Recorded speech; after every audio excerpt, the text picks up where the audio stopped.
So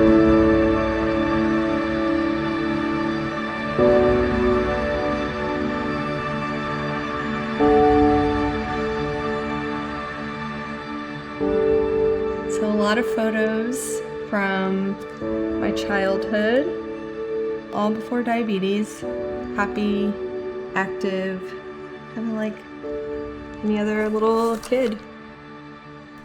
In 1999, I was 10 years old. I was in the 5th grade. I was out of school for about a month, sick. No idea why.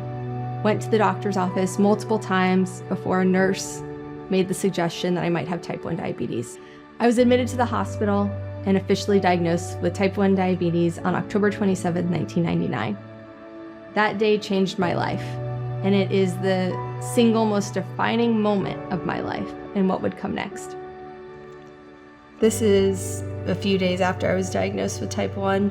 There was a Halloween party every year in the cul-de-sac in part of the neighborhood, and everyone went to it. Definitely looked very new to this new life at that time. Shortly after I was diagnosed with type 1 diabetes, I wanted to do something, not just because of me, but because of this new world I basically had been thrown into. I reached out to my principal, Dr. Walt Griffin, with this idea to put on a show in the theater, and I received a very enthusiastic and immediate yes.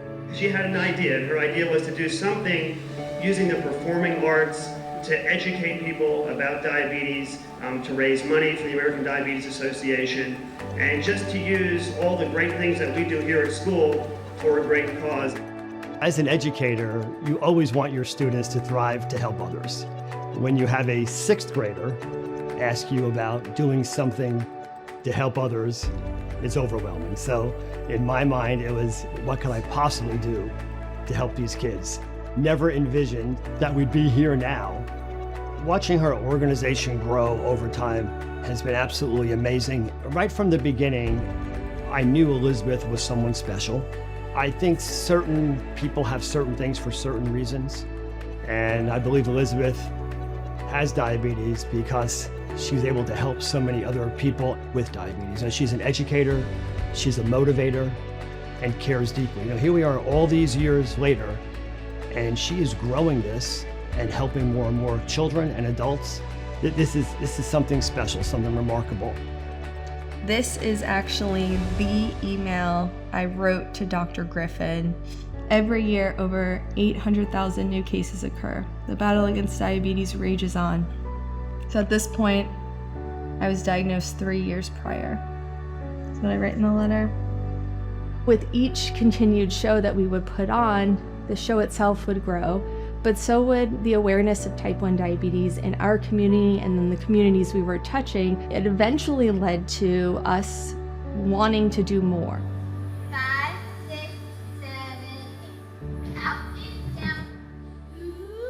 And this is the very first dance practice. We would learn this dance routine and then perform it at Dancing for Diabetes and give the audience and those supporting it a glimpse into what type 1 diabetes truly looked like. Some of these young ladies just graduated high school. Some are about to be seniors this year. And to see them grow and see them evolve, it's really special.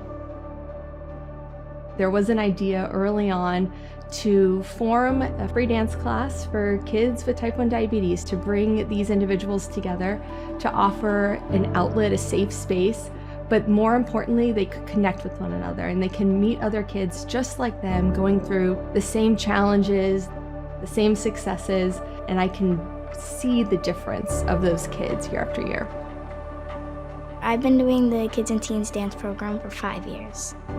Before I even heard about Touched by Type 1, I was like, man, why do I even have diabetes? And I kind of felt a little bit lonely. But then once my mom told me about Touched by Type 1, when I first joined it, it was really awesome. My friends are awesome. They help me, I help them. We like to dance together, we like to talk about our diabetes, we like to do a lot of stuff together. I realized that I'm not the only person who has type 1 diabetes, and I can do this. I say it every year, but until there is a cure, there will absolutely be Dancing for Diabetes. It has provided so much hope and inspiration and positivity to so many people beyond the type 1 diabetes community that we need it to exist until there is a cure. So it will. Type 1 diabetes is an autoimmune disease in which my beta cells attacked my pancreas, leading it to no longer produce insulin. Insulin is vital to balance blood sugar levels and function on an everyday basis. You need it to live. Without insulin, you die. Those of us with type 1 diabetes depend on insulin through insulin shots or an insulin pump, and we monitor our blood sugar levels by either pricking our finger several times throughout the day or wearing a continuous glucose monitor that is monitoring our blood sugar level every 5 minutes, every 24 hours. Even though we can see advancements, there's still so much that has to be done. Dollars have to continue to be raised to fuel the work being done in research and the work being done in technology advancements, because we don't have a cure yet. And we have to continue with the momentum and the enthusiasm until we get to that finish line, because there are nearly 2 million Americans suffering from type 1 diabetes every single day. I used to work here at the Dr. Phillips Center.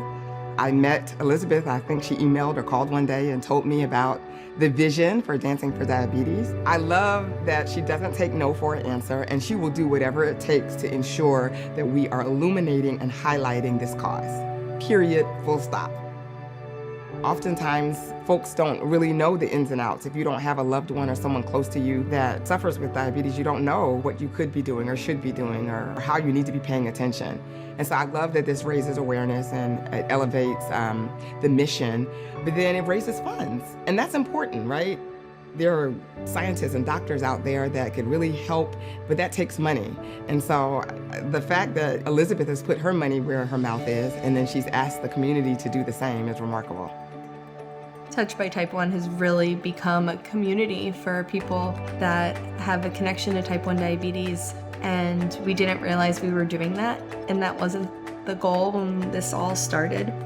And it's been just such a wonderful result of just wanting to do something to contribute in the fight against diabetes. The Touched by Type 1 community has definitely brought not just me, but other people closer together. I think Touched by Type 1 has definitely made me a lot more confident, outgoing, happy, excited, all those feelings. This is a support mechanism. This is the real deal. This is about bringing children and adults together, sharing research with them, giving them best practices, giving them some fun along the way, and growing lifetime relationships. I can't wait for the day that Elizabeth has this show and she can get on that stage and announce that we found a cure.